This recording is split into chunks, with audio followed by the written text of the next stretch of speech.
Now we are live. Oh my gosh, I am so excited. Welcome to another episode of Misfit Toys Comedy Live. Give me some snaps. Give me some jazz hands. Everybody from all over the world, Wales, UK. We love you, London. We love you, Wales, New York, LA, Mexico, Hong Kong, South America, South Africa, wherever you are tuning in from, write in, drop it in the chat. We are very honored to have such crazy beautiful and crazy talented women tonight. Actually, tonight, this afternoon. I don't even know what time it is. Erin, I haven't slept in so many days. I think I had so much coffee as you did. Just so excited to have this fuego, this caliente, este pasión que tenemos esta hora va a ser increíble. So we have ANJELICA, SCANNURA, and Erin, darling. How are you, my beautiful women? Hey, fuego waffles. So we're gonna breakfast in BITCH. So ANJELICA, what did you have for breakfast, and what is bizarre, ironic, terrifying, crazy, and hard in life right now? Oh my goodness! All right, what did I have for breakfast? Well, it changes every day. I'm pretty basic. I like a good avocado toast. Okay. I love that. Stop. I'm pretty basic. I am really basic. I love like an avocado toast. Like, just did you hear yourself? I love an avocado toast, and you live in an avocado house, don't you? Girl, I have an avocado literally outside. Like I have an Adobe Eco Dome, and I painted it green, and I made an avocado. It used to be called La Piña de Bob Esponja. Like all the neighbors thought it looked like a giant pineapple, but then I painted it green, and now it's El Aguacate del Maricón de Ucrania, the gay Ukrainian avocado. Oh my gosh, I love that nickname. when I was in Madrid, my teachers gave me nickname Cabeza de Piña.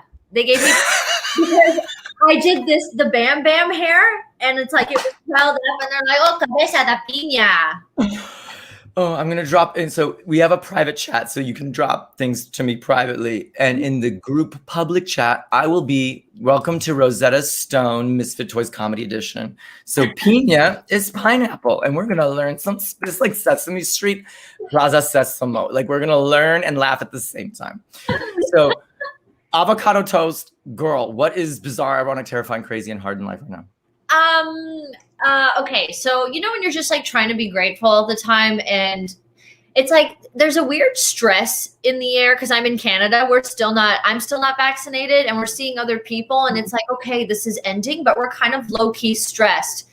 And it's just a baseline, even though if you initially appear relaxed, like that's where I'm at right now. That's probably the most terrifying thing in my life. Like I'm not actually terrified. It's like I'm trying to maintain calm while I'm waiting, but I'm feeling anxious, but I'm very happy. And that scares me.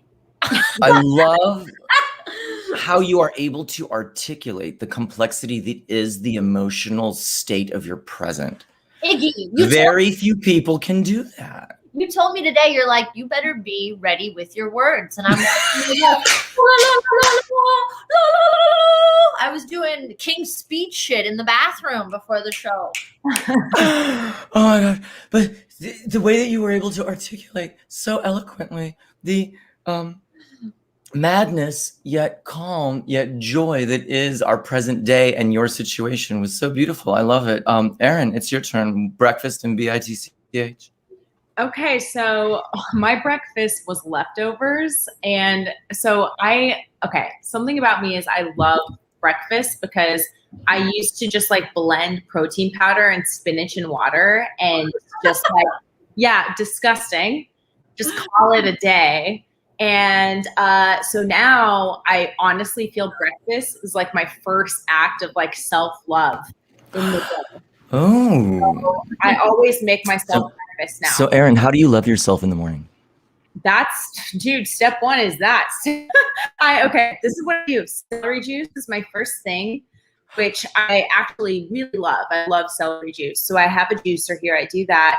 And then I wait for 15 minutes. I make a mushroom latte, which is amazing because it doesn't spike my adrenals just yet. Then I make breakfast. Then I move to coffee. And then sometimes I drink coffee for way too long and I can't sleep at night. But Yeah, that's my self-care routine in the morning. It's really nice. But yeah, so today I ate leftovers because I haven't gone grocery shopping. So last night I had like falafel. So I ate falafel and beans. It's super weird. I went from celery and oxygenating blueberry mushroom latte to falafel. Yep. Girl, you are on the struggle bus. The struggle is real. I love celery juice. My thing is, I hate cleaning the juicer. Me too. I cannot. It takes me 5 minutes to make the juice, 15 minutes to clean the juicer. I just can't handle the fiber. Yeah, so it I can't do it. I don't know how you do it, girl. It used to annoy me a lot too, but here's the trick. So now I just have to know that my morning is going to take like an hour to take care of myself and my dog. You know, it's like I just have to know I need that full hour and I can't like skip that. I can't sleep in. Like I have to have that hour to do the bullshit like cleaning of the juicer. It's worth it. So as you clean it, what do you think about? Well, I honestly think, I hope I don't have to sneeze because I normally have coconut or oil pull while I clean. Oh, because I read The Art of Happiness several years ago when it first came out by the Dalai Lama, and he was talking about the joy of being present. And like when you brush your teeth, you just feel the bristles and you feel the cleaning of your teeth. And I tried that as I was like, find the joy in the cleaning of my juicer with the celery. I don't have that kind of, I'm not, that's why I'm not the Dalai Lama, is because I can't quite find the joy in the cleaning of my juicer. I know. What do you have? Like I can't live out without a dishwasher. All right. Mm-hmm. And people were like, oh, just find the catharsis in washing dishes. When you wash your dish, you know, set your intentions for the next day. I'm just like, no, I'm not doing that. I will take a nap and do that. I'm not, give me that dishwasher. Dishwasher is 1,000,000% one of the things I'm the most grateful for. Like, I can't tell you how often I think about it. I'm just like, damn, I'm so glad I have one of these. Yeah, I don't have one of those. I can't. The water, I'm not even gonna get into it. You can log on to Baja off the grid. I live off the grid with solar, with my own water. Like, I live self-sustained on a peninsula in the middle of nowhere. I don't have enough water pressure to get into the dishwasher. Oh my God. It just goes, I tried, but it just kind of like just spits on the, nothing happened. It's just, it's like a 60-year-old man. It's just not cute. It's not cute. I want to come visit you someday in Baja, and I want to stay in that nice place you got. I'm going to run up and down. You're not going to be able to get rid of me. And I think you should also, I would buy produce grown from your own fecal matter. You know, you're off. Oh, no. I have an organic farm. Don't worry. That delivers organic produce every Tuesday. Oh. Like, we have 3 organic farms right down the street, and they deliver boxes, but I don't get to choose. They deliver these things that I don't know what they are. I have to reverse Google, take pictures of them and find out, like, what is this thing? I'm like, this is a tuber. I'm like, I didn't know what a tuber was until yesterday. Like, it was this thing. I was like, what is this? And I took a picture, I reverse Google searched it, and Google told me that I had an organic tuber, and then I had to figure out how to cook the thing. Is that like asparagus? Or no, it's like a turnip. It's like a beet. It's like a potato and a beet had a Mexican baby. I don't know how to explain it, but that's pretty much it. Tuber, I barely know her. But we haven't even, Erin, you have nothing to be ITCH about. We've just jumped in on so many different topics. What is bizarre, ironic, terrifying, crazy, and hard other than your falafel and not being able to sleep? Well, those are so many adjectives. It's like, there are so many things right now. I think this week for me, I wrote, okay, I'll tell you what I wrote in my cool spiritual journal. You guys, by the way, look at how beautiful this journal is. It is beautiful. Yeah. So I wrote this. This is what I'm trying to do this week. Forgive myself. For what? I think for everything. I think Girl, that's a lot. Pick one. This week. Tell us one thing that just us. Just the three of us in the world. What's the one thing that Erin Darling is trying to forgive herself for this week? Okay, this past week, I've had a conflict with someone that I was close to, and I feel hurt by this person. And I'm not sure why we're not able to resolve this conflict, because to me it seems like a no-brainer. But then I'm realizing, you know, I think I just need to realize that I have expectations on how another person should act. And everyone's different, and everyone's coming from the world in a different place. So I think I just need to not have expectations and let that go. And then also know that I'm coming to the situation with my own baggage too, and probably like a past of things that have annoyed me or hurt me. And that's why I'm feeling upset and triggered that this person isn't really apologizing or taking responsibility for what happened. So I think I need to forgive myself, because part of it is my past and my baggage, right? And part of it is the other person's past and their baggage. And I just need to clear the deck. Yeah, no, that's so wise. And so instead of saying forgive them, I decided to forgive me, because I think that is taking responsibility for what I can take responsibility for. You know what I'm saying? I do. I would love to hear from you. What were the triggers? What triggers Erin Darling?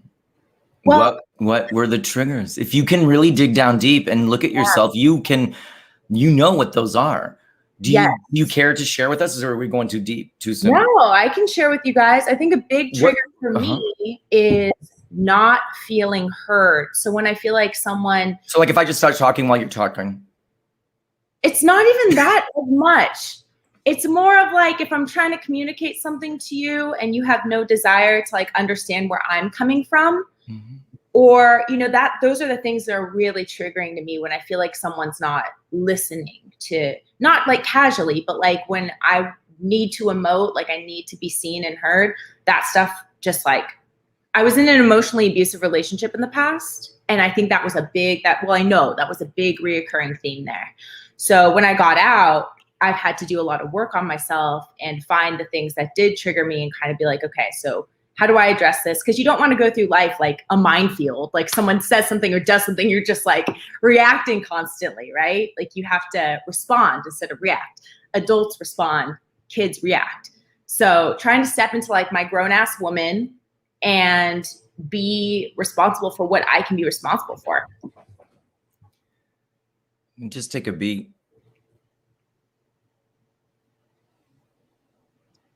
Because I think, at least I've been in relationships and in my family, etc., that have been abusive. And when I haven't felt heard, I would get destructive. So I would break things. Like I would break necklaces, punch holes in, like when I didn't feel that I was being heard or understood, I didn't know what, and I would just start smashing things. And like, I was like, I can't be going to IKEA every week to buy new glasses and plates and things. Like I need to learn a better way to handle this. Angelica, what triggers you?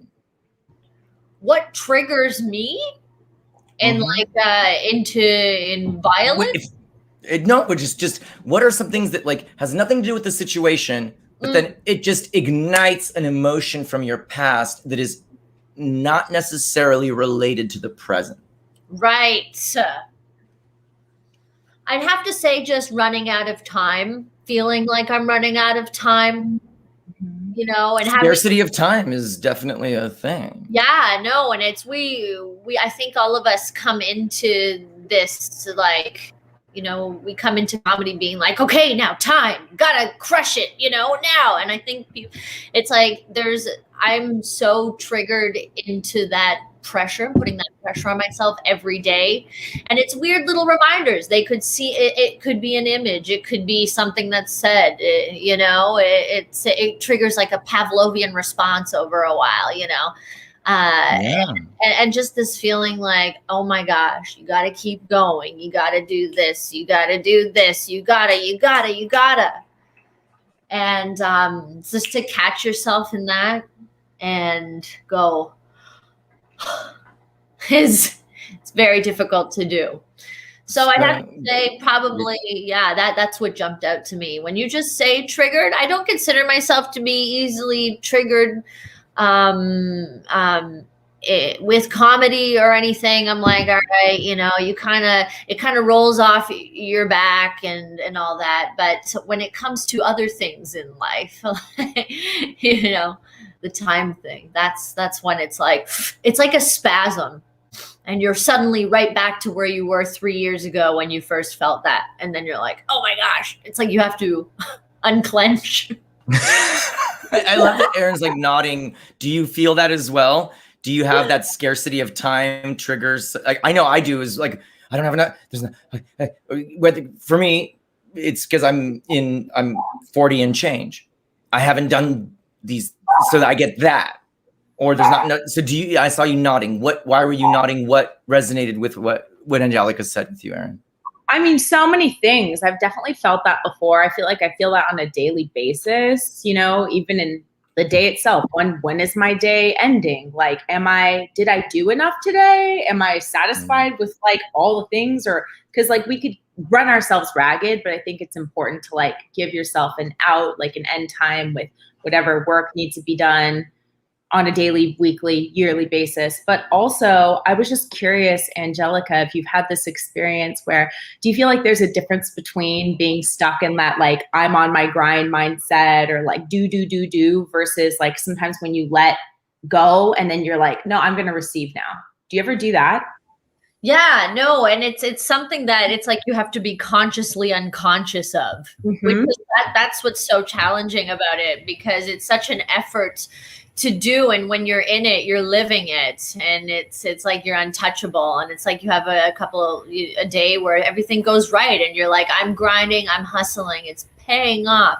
And then there's the days where it's just like, you know, not every day can be great for everybody, but it's where the weight feels a little bit more Sisyphusian than I love Angelica, Sisyphusian. It was on Jeopardy tonight. Sisyphusian. I'm so happy. Like, that turns me on. Like, I'm so like, I'm just like, if someone said Sisyphusian to me in bed, like that to me is like so sexy. The fact that like, Ukraine's not in Africa, not sexy. Sisyphusian, that's sexy. Sisyphists. Break down, because I know not everyone's gonna know Sisyphus. Erin, do you know Sisyphus? No, please tell me what it is. Okay, do you want me to do it, or do you? Yeah, Angelica, no. Give us. I like listening to you tell stories. Please. Okay, so Sisyphus is the guy that's pushing the boulder up the hill, and then just rolls back down, and he's just constantly pushing it up, and it's rolling back down, and that is just his eternal struggle. Did I get it right? Yeah. So it's that basically modern day hamster wheel. You're running in that wheel, but you're getting nowhere. You're pushing this thing up the hill, but then all the effort that you're doing is basically putting inertia into the thing that is then going to push back at you and roll you back down. So all of the energy and force that you are putting into this thing that you think is going to accomplish is actually what you're doing is energizing it and charging it to react back against you and push you backwards. And many of us are doing that energetically, or we're running on that wheel. And I love the Greeks were just Sisyphus. Took me a second to explain that, but how many times have we felt that we're running in something, or what we're putting in is then just coming at us and putting us backward? That's fucked up.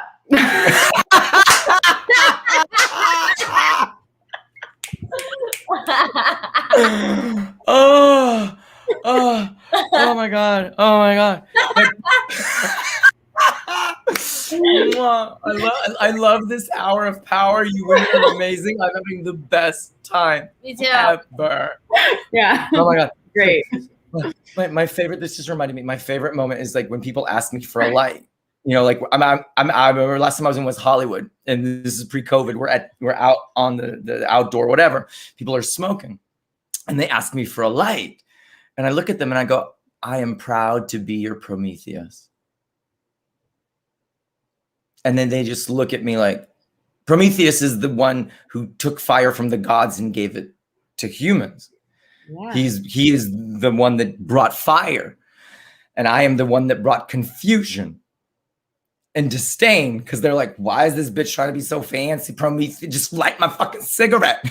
And I'm sitting there, I'm like, I'm trying to like be deep and poetic, but that doesn't really read in Hollywood or West Hollywood per se. And I'm like, okay, I'm the weird one. I tried to be cute and be like, I'll be your Prometheus. And they're like, no. No. So speaking of Hollywood entertainment, I would love to hear your personal journeys. What incited, what was the impetus, what was the spark, and how it has brought you to where you are today. Erin, please share with us. Okay, so I basically went to college in LA, and I wanted to do broadcast journalism. I thought I was going to be on E! News doing entertainment, and I did do that for a couple of years. And then at a certain point, I kind of thought to myself, maybe I want to expand beyond this, because in at least traditional news, you're not supposed to put your opinion into things that you're writing about or talking about. And for me, that was always hard, and I was always trying to like crack jokes anyway.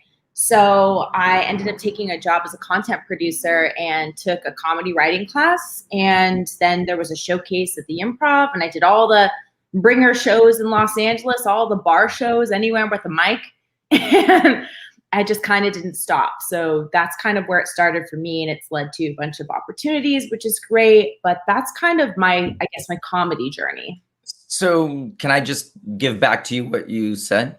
Sure. So you wanted to be a voice, and you got into entertainment to be a metaphorical megaphone and be a voice. And then you realized, oh, I'm speaking something that isn't my truth, and I want to use this platform that I have now realized the power of and the influence that I can carry with this. But I want to speak a message that is from my soul and from myself. And your journey into comedy is basically reclaiming your voice and that power and that platform. Is that my understanding? Yeah, I mean, that's a way more deep way of looking at it. But yeah, in a way, I guess that is kind of what I was doing. It has always been important for me to express myself. And I felt like, you know, being involved in the news system is not, it's a good way to be a storyteller, but it's not necessarily your story. But when I do stand up, I can tell my story. And so it's this empowering journey where you feel self-empowered, and now you felt the power of what it is to share a story. And then you're like, well, if I'm going to be in this power position, I want to share my story. And now you're doing that. And that's just awesome. That's just awesome. That is so inspiring. And like, look, I love how you're just beaming, and like, it just shows, and it resonates, you know, from your podcast to your social, to the sets on stage. It's all congruent. You know, it all just fits. I'm wearing my own merch. Girl, yes. Put I want to bring that. I'm sorry, I don't want to say it, but like, yeah, bring up that hot pizza. Yes, hot pizza. Girl, you better bring some. So Erin's gonna be coming down to Mexico, Angelica. Not to make you jealous, but she's coming down in a couple weeks, right? Yes. You're not scared yet? I haven't scared you away. Oh my God! Yeah, that's amazing. So we're gonna take some pictures. We're gonna have some fun. I'm gonna show you the geyser. Today. I literally went hiking. We have a geyser on the property, and so it's only like 20 feet. It's not like 200 feet like La Bujadora. And then this whole pod of whales came to play right in front of us. Wow. And like all the little baby whales and the mama whales, and they're all like breaching and shooting and the thing. And then my German Shepherd's like biting at the geyser, and you know, we're just like chilling, and then the fishermen are like getting the mussels for dinner tonight, and we're having a little mussel. They like go down and, you know, scoop up, little mussels and stuff. It was just such a nice like joy. I was like, and I'm like, I have to go and speak to these two beautiful women. So like get some more muscles. I'll be right back. And then I like ran up the hill and here we are. So Angelica, tell us about your journey in entertainment and performance.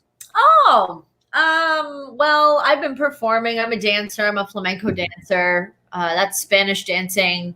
And I have a dancing performing family. So my parents and I, we are traveling performers. We've traveled all over the world. We had a dance company and a school in Toronto, which is where I'm based. And I've always done. Pause. What's the name of the school? Drop it into my little chat so we, you know, like you're in Toronto. Unless she's like, I don't want any. No, please don't. No, I don't want to mix comedy and dance. Like that's not cute. No, it's been a delicate balance mixing comedy and dance because they're two completely different sides of my personality. Like when I dance, I'm very sophisticated and regal. And then when I do comedy, I'm like, hey, how the hell you doing? You know, and it's just like people are kind of like, who, what kind of split personality maniac is this? But, you know, when comedy and dance have crossed paths, it's a beautiful thing. And I've been able to start integrating it more in the last few years. Now that I'm better understanding where I'm at in comedy. I've been doing comedy for just about 5 years now. And I've always wanted to do stand-up. I started going to LA in 2013. The world's biggest belly dance competition at the time, which I belly danced. Angelica entered the world's best belly dancer competition in 2017. So it was 2013. 2013. It was at the Long Beach Convention Center. So in 2013, I went there with my mom and my grandma because I started belly dancing 4 years prior to that. And it was because there was a studio up the street from where I lived. I took classes. I was hooked. And then now I'm at this championship. And I ended up winning on my first try, which never happened. So this began this catalyst of being like, oh my gosh, I really like LA. But, you know, I was acting too, and I didn't quite have enough credits yet to justify a move. I think if you're going to move to LA, you need to make sure that you are established from wherever you are as much as you can be before you make the jump. But I started going to LA more often to watch stand-up, and I was going to New York to watch stand-up, and then I finally started it in Toronto. And then I was like, wow, you know, might be cool to kind of ease into a new career because, you know, dancing from a young age, I did Irish dancing. I was in river dance. I've done all different kinds of dance. And my body, I'm like, how can I perform with a broken body, you know? And it's like, well, why don't you just do something where you stand still? And it's like, what could you do? I love this. So you both come from... You were entertainers, performers, broadcasting, and Erin comes from a point where, oh, I'm realizing that, I love this, but it's not sustainable because it's not speaking my truth. And you come from a place where you go, oh, I can't be an entertainer and speak my truth because my body cannot sustain this. It's just not feasible for a dancer to do that many physically, that many hours, and so how can I sustainably speak my truth? And both of you have come to comedy as the answer. And I think that is just beautiful and amazing. Well, and it's also very weird because it's like, to be able to speak my thoughts before, like when I was just dancing, were near impossible. And I was seeing that in my life. I'm like, I'm having a really hard time with boundaries, with negotiating, with friendships, with everything. I'm like, my relationships are not the way I want them to be because I don't know my ass from my head. I'm dancing all the time. Maybe like, you should eat more pizza because pizza gets a hot ass.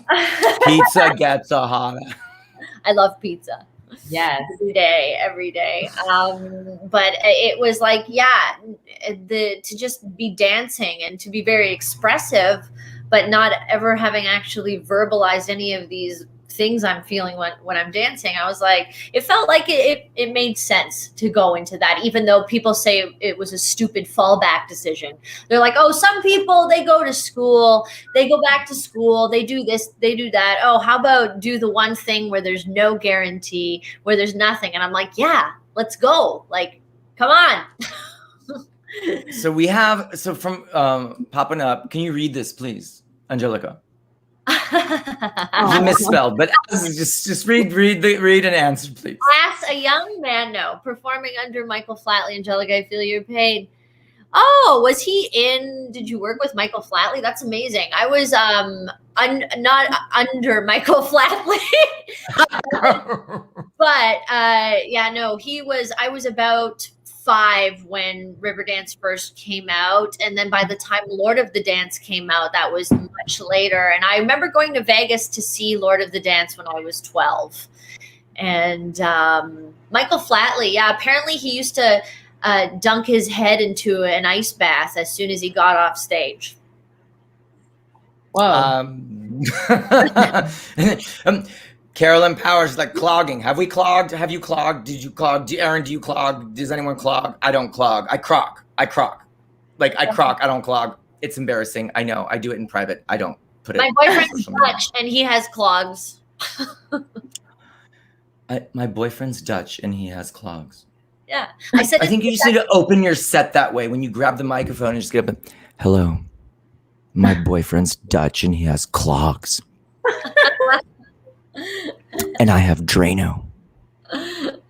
Oh, God. Double entendre. It's a punny joke, but you can punch it up however you want. But that's such a funny visual of just Dutch. I like the Misfit. Clogs. So, Erin, we had another question of where are the worst hecklers?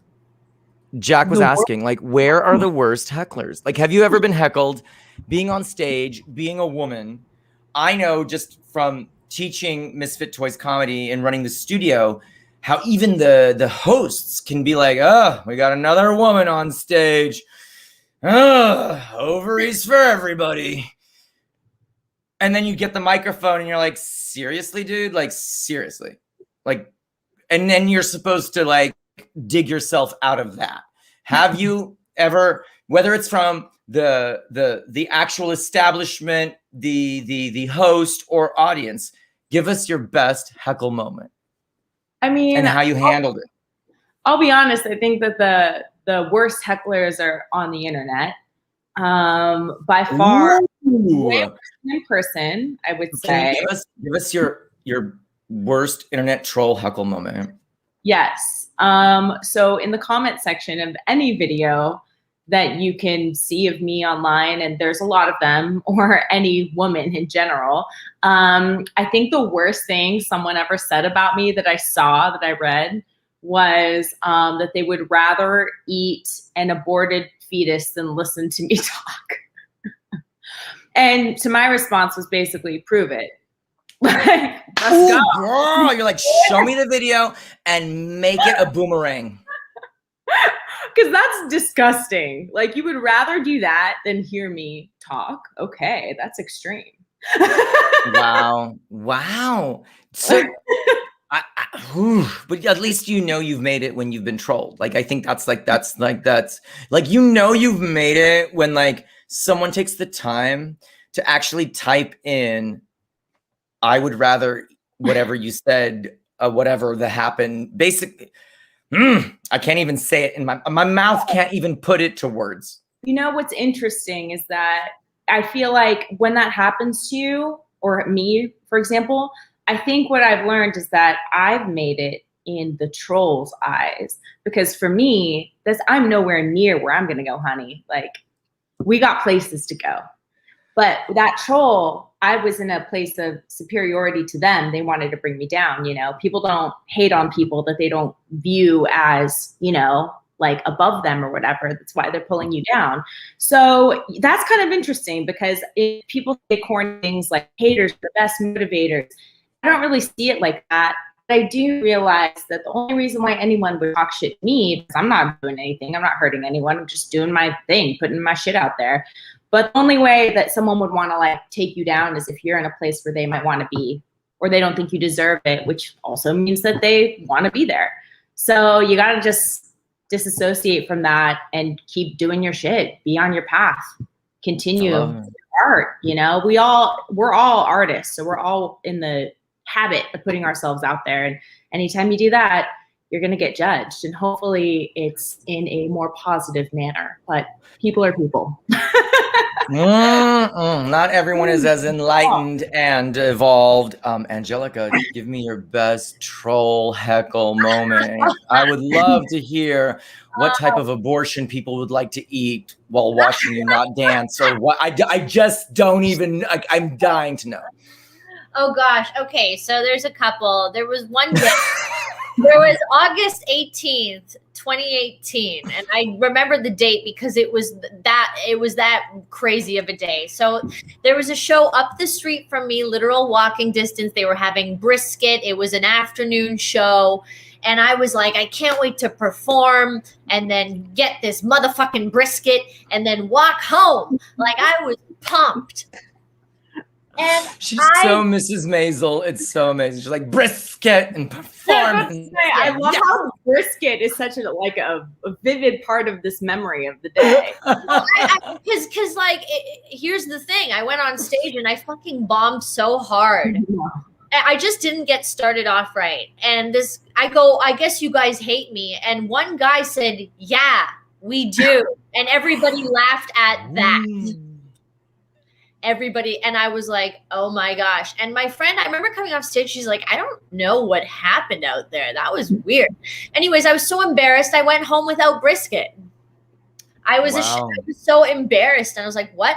Then later that night, okay, so in Toronto, there was a show called The Danger Room. And it was a show made specifically for heckling, but like horrible things. Like they would intentionally go, oh, this next broad coming to the stage has a pretty... So it's like that restaurant that you go to where they like throw down the food and call you bad names. Like you've been to those, like they have them in Boston and Maryland, like the offensive crab place where they're just like, meh! So you went to this purposeful heckle room. So it was a purposeful heckle room and it was really great. A lot of people were afraid of it. It got busted up by police a couple times for fights starting. It was wild and I really loved it. And it actually, I forced myself to do it every week for 6 months and I noticed an improvement. That night I went to Danger Room and I was so like, well, I fucking suck. You know, I didn't get the brisket. I went and had the best. All about the brisket. I went and had one of the best sets of my life. A girl licked sweat off my shin bone. That's how hard I killed. It was the weirdest night. I was like, what the hell? And then at the end, I actually have it right here. They gave me an award, a broken piece of spray painted chair for the night. So and it was, I want to unpack this moment because we've actually been talking about this in my circles. I grew up in the mountains of Colorado. Right. So I'm a Jewish refugee that came out of I was born near Chernobyl in Ukraine. And I was moved to America as a child and I grew up in the mountains of Colorado. And many times in the snow covered roads, the car would slick. And when the car spins out or you hit the slick, your instinct is to slam on the brakes. Or to turn out. However, with defensive driving, you're supposed to turn into what causes that fear, and pump the gas. And the fact that you were able to turn into what made you uncomfortable, what caused fear, and pump the gas, you were able to metaphorically put your life on track and hit the road. And that is so empowering. And I want everyone who's listening to hear that. I want myself to hear that tomorrow morning. When the world puts up something that freaks you out, makes you uncomfortable, lean in, pump the gas. If you slam on the brakes and turn away, you spin off and fly down the mountain. You don't achieve success. You don't move forward. You don't stay on the road. You don't stay alive as an artist. And the fact that you were able to embrace that fear, pump the gas, get that painted piece of stick thing, whatever, but it means something to you. Doesn't look like anything to me, but I'm glad it means something to you. And you got the brisket. Let's get some snaps, some jazz hands for you embracing that. Yes. Erin, when have you embraced and turned in and pumped the gas on that fear? And how has it turned out for you? I mean, that's a really good question because I can't think of anything off the top of my head. It's like, I'm not scared of anything, girl. Like, I am brave. The world is mine. I am not afraid of anything. Well, I am afraid of a lot of things, but I feel like, you know, what's interesting is I feel like I've gotten used to all the things that used to kind of scare me, and I'm due for one of those moments. And I think I feel a shift. I feel like it's happening now, to be honest. Like, I feel like I'm going to be transitioning into like a different area of my career or of my focus somehow. And I'm not really sure what that's going to be, but it's interesting because I think, like, you know, people always ask about stand-up, like, oh my God, I could never do that. And I'm always like, yes, you could. It's a learnable skill. Anyone can learn to be a stand-up. It's just really painful if you don't like public rejection or talking in front of people. It's like pole dancing. It's just like pole dancing. Yeah, Everyone can do it, but if you're gonna get bruised, it's not gonna be easy. You're not gonna be able to do the whole, like, yeah, but you can do it. Yeah, exactly. And I think that once you kind of get used to it and you're like, okay, it's not that scary. You can do it. It's fun. But that is initially the thing that keeps people from doing stand-up. And so for me, it's like, I feel like I'm kind of going to be on that precipice, I think, for like whatever's coming next down my pipeline. And I'm ready. I think I'm ready for some changes, for some fear and stepping on the gas just to see what happens. Speaking of fear, my German Shepherd is about to go eat the neighbors. I wish I cared enough to get off the. No, not gonna happen. Not gonna happen. My dog's trying to figure out where your dog is at.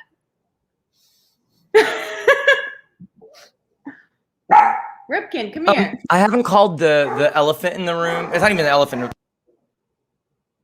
You are both women who are Latin, Mexican American, Latina mixed. Please discuss. I'm going to tame my German Shepherd. That's hilarious. So what are you mixed with, Angelica?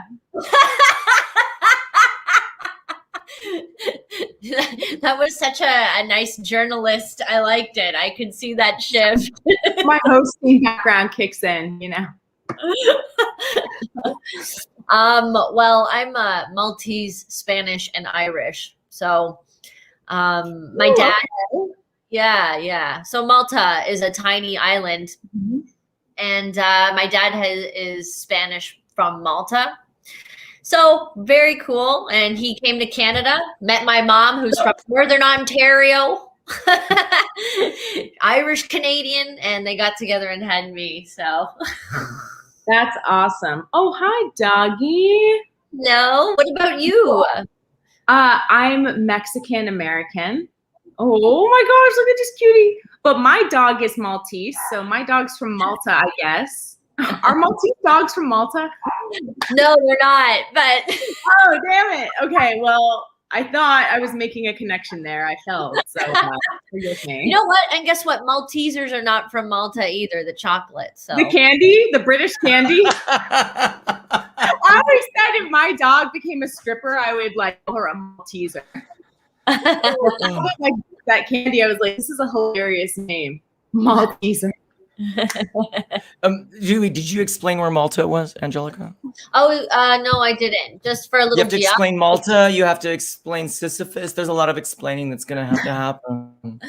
Malta's a tiny island in the Mediterranean. So if you have Italy, the boot, right? So you see the boot on the map. You see there's a very tiny pebble that the boot is kicking. That's Sicily. It's Malta. Wait, but there's in Sicily the thing that it's kicking? Well, it depends. There's another pebble, and there's another thing in between Sicily and the boot, yes. And that's Malta. Sicily and Malta's right there. So you take like a boat trip to Sicily. It's the same. Sicilian culture is the same as Maltese, and like my family over there, they take day trips to Sicily. It's only 4 square miles though. The whole place. Malta's like the Long Beach of Los Angeles to Sicily. So is that my understanding? She's No, laughing because I guess that's. I'm trying to make this relatable, Angelica. Come on. Man. No, I don't know what you can really relate it to. It's just two different islands. I mean, yeah. But it's the island between the tip of the boot and Sicily, and it's Yeah. its own. Yeah. Okay. Yeah. Okay. It's its own thing. There's like 3 tiny islands. You got your one main island, and then a smaller one called Gozo, Malta, Gozo, and then the Camino, which is in a lot of movies actually, like Count of Monte Cristo. Anytime there's a grotto, they usually use Camino to shoot it. And Game of Thrones, part of it was shot in Malta. It's a stunning, very arid place, lots of limestone. The only thing is, I from what I understand, you don't really respect Long Beach. I think Sicilians respect Malta. Wait, Long Beach deserves mad respect. I love me some LBC, like Long Beach. Erin? Okay. Yeah. I don't know why there's been like a couple people that are like, fucking Long Beach, huh? I'm from Long Beach. I'm like, I don't know. I like Long Beach. Long Beach was the first place that I ever did deaf comedy. Not deaf comedy jam, but deaf comedy. And it was a room full of deaf individuals who couldn't hear. And there was a person who would sign. Oh. And I would do my stand-up, and they would sign what I was saying. And then there was like this delay, and then these jazz hands would appear, which is how you laugh when you're deaf, because you're deaf. And it was so awesome. And it was such an amazing experience. It was one of my favorite stages to perform on. And I would drive from Hollywood to Long Beach to do these deaf comedy shows. And it was just so much fun.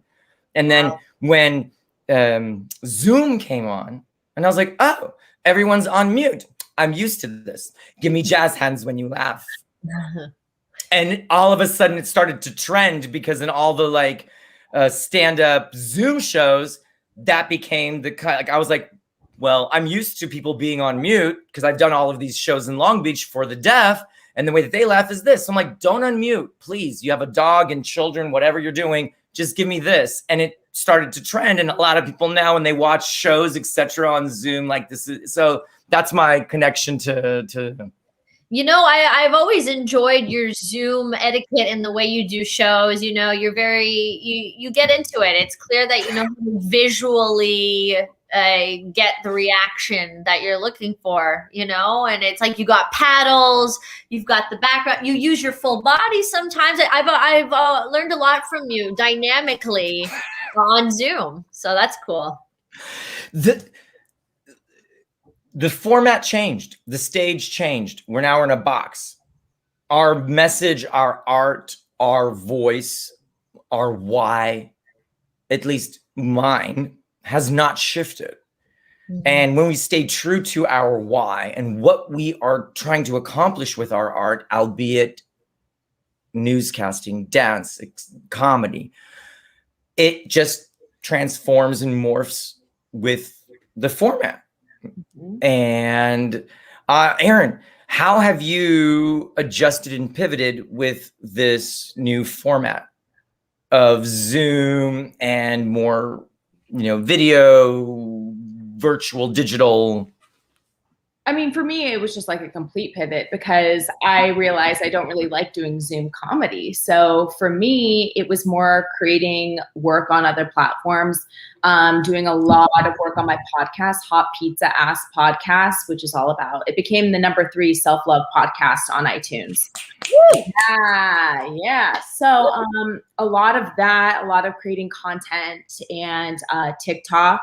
My TikTok blew up over the pandemic. So I kind of put my energy into other things. The other thing that I really like about this versus stand-up, this is what I'm realizing, is that stand-up, you have set times when you have to do it, right? Like your show or whatever, your open mic, whatever you're doing. You have road gigs, you have set times. But when I'm creating content, it's more on my schedule, which I find I really like a lot. You so Janet, she's like, I want to be in control of my story, my voice, the time when I did. You're just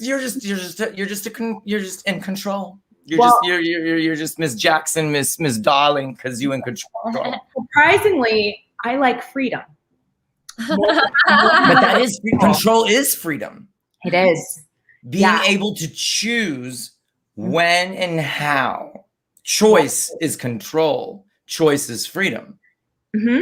Yeah. And that is that. I think that just resonates across the board. Yeah. When you have the power to choose, you have the control, you have the freedom. Yeah. How can you position yourself in a career situation, in an artistic situation where you have the ability to choose my artistic truth or money? When you have other funds, you can choose truth over funds. When you're starving and can't pay your rent, you got to lean into what may or may not be your truth because you need to pay the bills. You don't have that choice. You don't have control. You don't have freedom. And I think that's very powerful. How have you, Angelica, found freedom in your art? Well, just to build upon what Erin was saying too before, just being online this year, it was what the doctor ordered. Like, you know, you're in your city, you travel, and then when you're traveling, you're really doing whatever you need to do while you're there. And then you lose contact with that place when you come back. And I just found this year it was so easy to have access to different groups of people and you know, do a mic at this time, do a show at this time, showcasing, meeting different people. I made more money this year off of comedy than I ever have in my life because I was able to meet new people and get in different circles. And I'm like, whoa, you know, and Zoom's been great because I made an atmosphere I'm comfortable in.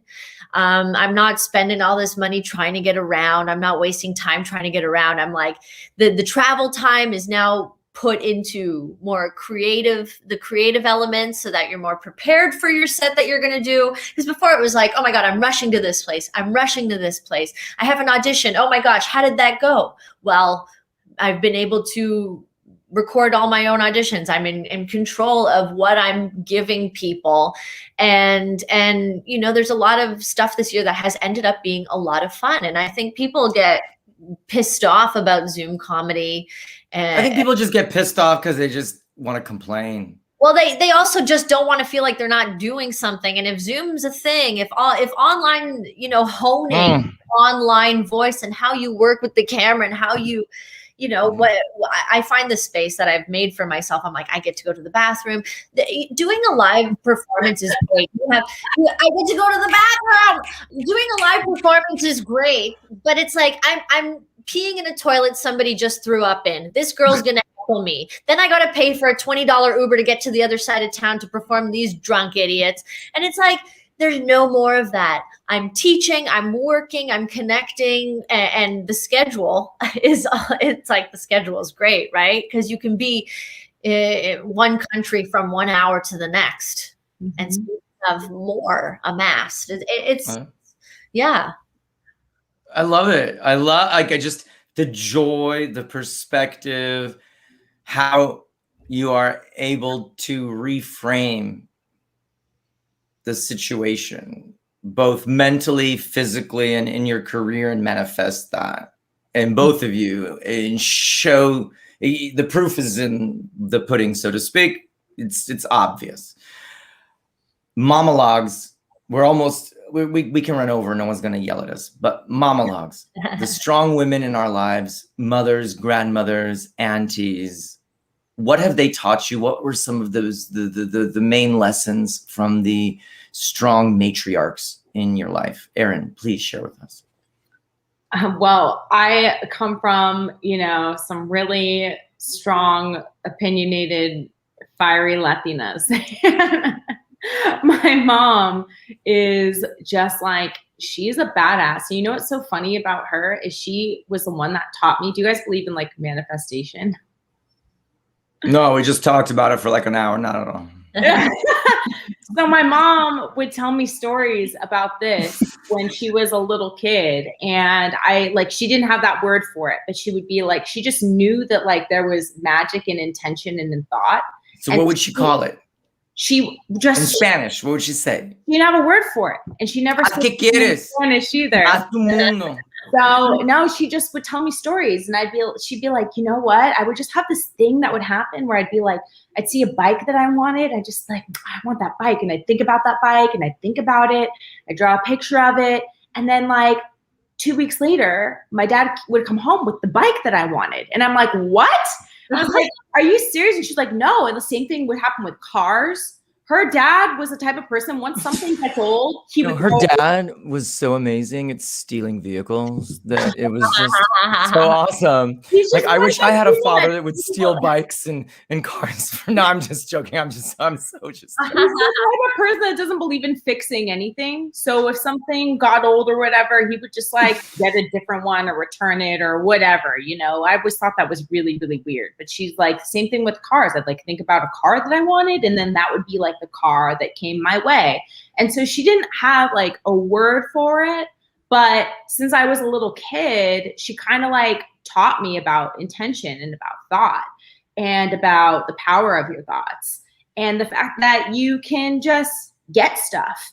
And to me, and the only reason why I say it like that, like just to get stuff, is because I think a lot of us believe, and of course the world conditions us to think this way, that we're supposed to work really hard for everything. And yes, work hard for what you want to do. But at the same time, like we were talking about earlier, full circle with Angelica, like there's also a season for receiving and to know that you've put in the work, you know, you've put in that work in one way or another. So it's okay to receive. And sometimes things just kind of come your way. And like, it's important to accept a gift. It's just as important as it is as like to buy the gift. You know, sometimes you buy it, sometimes someone gives it. So she kind of taught me that, which is a weird lesson to learn. But yeah, it's kind of magical though too. And sometimes the world just kind of works out like that. Mm-hmm. Sometimes, always. Yeah. It really, like, that's just, and I love that you are living proof. I speak of this from personal experience. My life has been just that.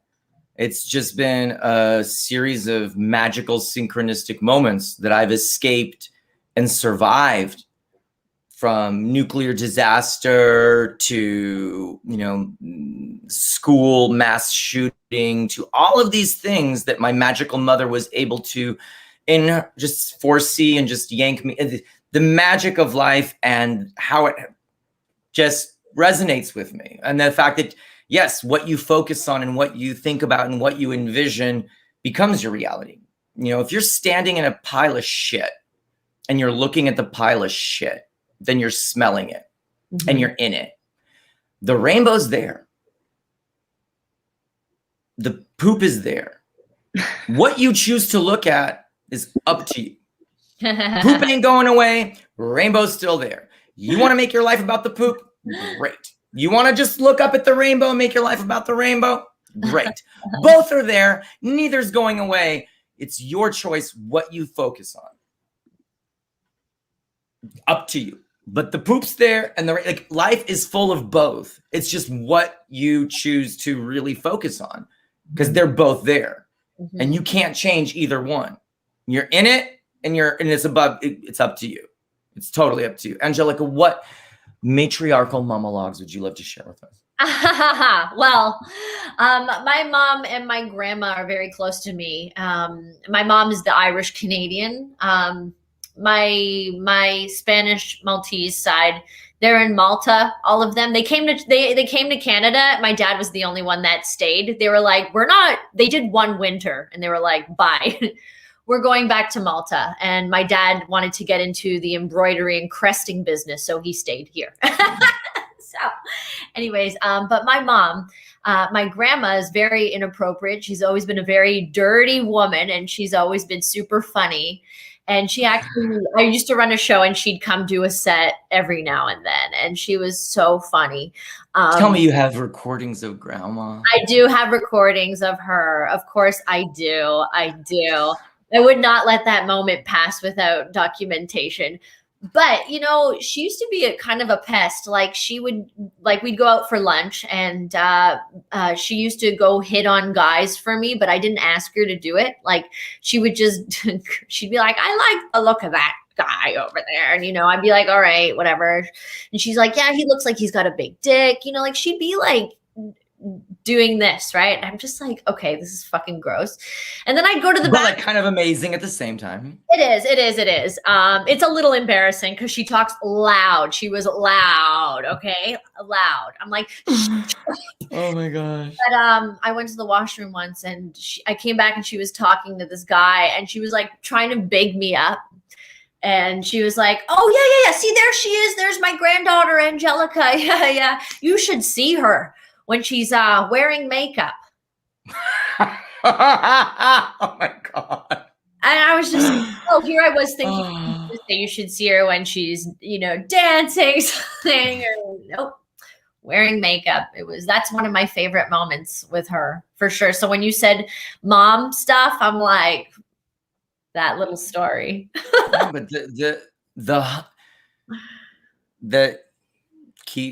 we need those forces in our life to keep us humble and keep us real. And that's that grounding force is necessary. And respect. My grandma's very similar, so but she does it in Russian with Russian accent, but exactly. And my mother, same. She comes in, Igor, that entire hour, not funny. When were you gonna tell a joke? Can you please choose a different career? And like she heckles me from it's just like it's mortifying. But so I get that. I totally get that. Yeah. Now before we go, you are both very talented and prolific artists. What is going on? Future projects? Fill us in. Where do we click? Where do we go? Where do we buy? What do we do? Tell us what to do. Okay, well, you guys can follow me on Instagram at Darling with 4 H's, just like it says in my little screen thingy right here. You can follow me on TikTok at It's Conspiracy Seriously, where I debunk pop culture conspiracies. Or you could listen to Hot Pizza Ass Podcast, which is on iTunes and Spotify. Or, just, I don't know where I'm going to be. I don't know what's next. So I guess just follow me on those things. I love it. Angelica, tell us what to do. Well, you can follow me on Instagram at Scannooch, SCANNOOCH. It's where I have everything there, streaming stuff right now until we can get back fully into live over here. I do a lot of Zoom shows, a lot of fun Zoom shows, like all over the world. They're based out of everywhere. And I've always got a fun one coming up, and it's a fun night.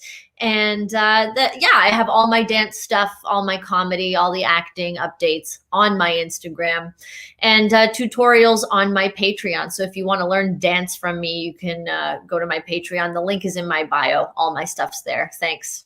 I love it. Thank you so much for sharing this hour of power and being so vulnerable and honest and deep and articulate. You are both so amazing. Let's get some snaps, some jazz hands. We will see everyone next week. I love yous. Ciao. Fun. Bye. Nice.